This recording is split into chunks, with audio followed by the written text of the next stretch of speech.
Poem number 26, Moses Before Pharaoh, Exodus 5:1 to Exodus 8:32.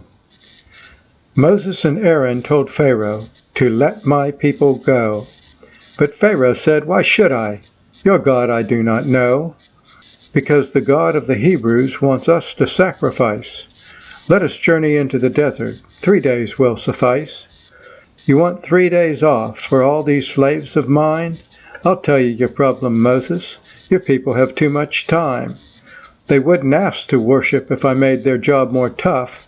Now they'll make bricks without my straw, and they better make enough.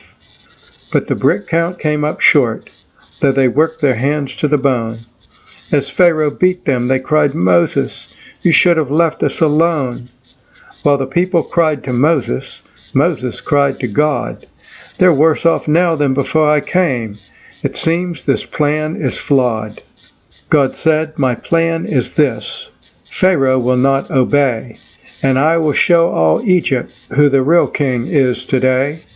Go back and tell that Pharaoh to let my people go. He will say, 'I don't believe. A miracle you must show.' Now take Aaron's rod to Pharaoh. Make a snake before his throne." So Moses did, and Pharaoh's magicians made serpents of their own.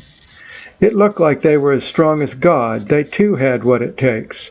Except for one small problem. Aaron's rod ate up their snakes.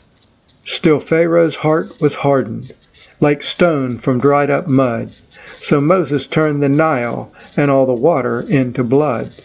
Through 7 days of bloody water, Egypt could not drink. The fishes died and the river red. It all began to stink. But Pharaoh didn't budge.